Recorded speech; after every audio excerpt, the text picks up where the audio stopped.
আজকে আমরা সেকেন্ড সেমিস্টারের অন্তর্গত জার্নাল আর লেজার এই দুটো টপিক নিয়ে আলোচনা করব, কিন্তু আজকে মূলত আমি জার্নাল নিয়ে আলোচনা করব।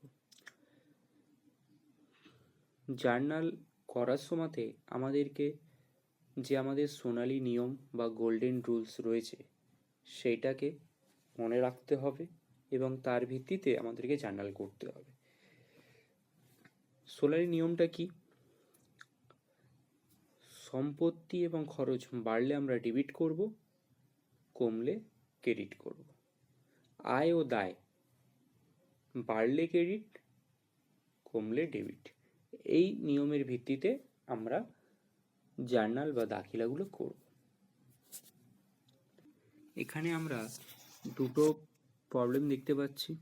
3 নম্বর প্রবলেমে যেটা বলা হচ্ছে, journalize the following transaction and post them into laser.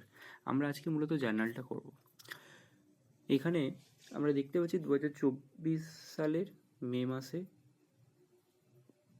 কতগুলি লেনদেন ঘটেছে সেগুলোর দাখিলা করতে হবে। আমি জার্নালাইজ করব কিভাবে? দেখো, বলা হচ্ছে মে মাসের 1 তারিখে স্টার্টেড বিজনেস উইথ ক্যাশ 15,000। তাহলে এখানে আমরা কার অ্যাকাউন্টেন্ট এটা আমাদেরকে আগে ভাবতে হবে।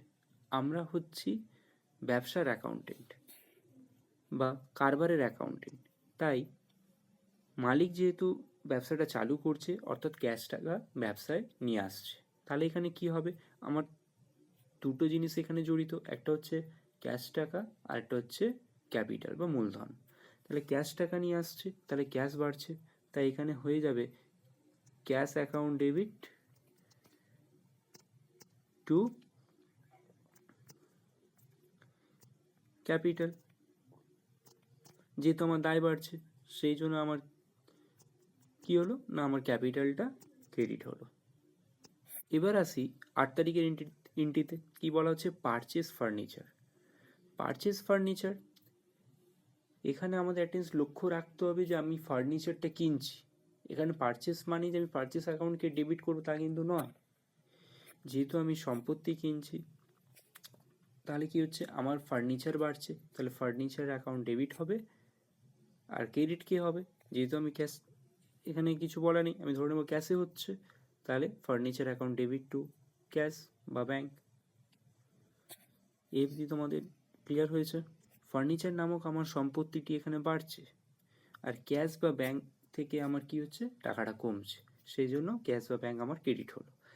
12 তারিখে বলা হচ্ছে পারচেজ গুড ফ্রম শক্তি রয়। তাহলে কি হচ্ছে, এখানে আমি পণ্যটা যদি আমি ক্যাশ টাকায় কিনতাম তাহলে কি হতো? আমাকে এইভাবে ভাবতে হবে যে আমি ক্যাশ টাকায় কিনলে আমার ক্যাশ কমতো আর পারচেস নামক খরচটা বাড়তো, তাহলে পারচেস অ্যাকাউন্ট ডেবিট হতো আর ক্যাশটা ক্রেডিট হতো। পারচেস ডেবিট আর আমার ক্যাশটা টু ক্যাশ হতো, তাই তো? এবার আমি ধারে কিনেছি, ধারে কিনলে কি হবে? ধারে কিনলে আমার দায় বাড়ছে, তাহলে পারচেস অ্যাকাউন্ট ডেবিট টু সেই লোকটার নাম বা সেই ব্যক্তিটির নাম, তাহলে এস রয় হয়ে যাবে। তখন বোঝাতে পেরেছি?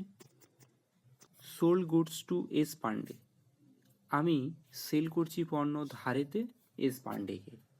আমি যদি ক্যাশে করতাম তাহলে কি হতো, আমার আয় বাড়ছে, তাহলে কি হতো, সেলস অ্যাকাউন্ট ক্রেডিট হবে। ডেবিট কি হবে? ক্যাশে হলে ক্যাশ অ্যাকাউন্ট ডেবিট, ক্যাশ টাকা আসতো two S Pandey.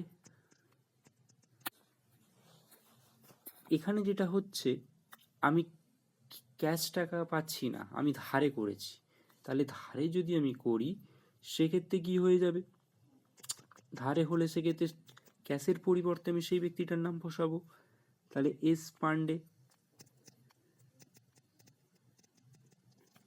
Debit to sales. বুঝতে পেরেছি? ক্যাশ রিসিভ ফ্রম পান্ডে, আমি ক্যাশ টাকা রিসিভ করছি পান্ডের থেকে, তাহলে কি হচ্ছে, আমার ক্যাশ বাড়ছে, তাহলে ক্যাশ অ্যাকাউন্ট ডেবিট হবে, ক্যাশ অ্যাকাউন্টকে আমি ডেবিট করব, ক্যাশ অ্যাকাউন্ট ডেবিট টু কী হবে Pandey, cash receive from Pandey, তাহলে পান্ডে আমার কি ছিল, সম্পত্তি হয়েছিল তখন, এখন আমি পান্ডেকে ক্রেডিট করে দেব।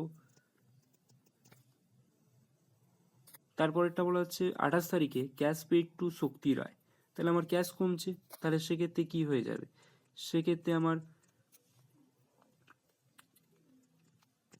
ক্যাশ অ্যাকাউন্টকে আমি কি করব না, আমার ক্যাশ পেড টু শক্তি রয়, তাহলে আমার দায় কমছে, তাহলে সেক্ষেত্রে কী বাবদ দায় কমছে, শক্তি রয় বাবদ, তাহলে শক্তি রয় অ্যাকাউন্ট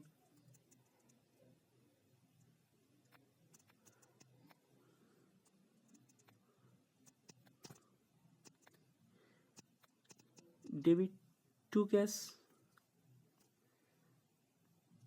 এর দিকে আরও বুঝতে অসুবিধা আছে? পরেরটা কি হচ্ছে, পেড ওয়েজেস, আমি ওয়েজেস পেড করছি 500 টাকা, তাহলে আমার কি হচ্ছে, খরচা বাড়ছে, তাহলে wages account debit to cash হবে। এই বুঝতে পেরেছো? আজ এই অবধি, আগামী দিন আমি পরের প্রবলেমটা নিয়ে আলোচনা করব।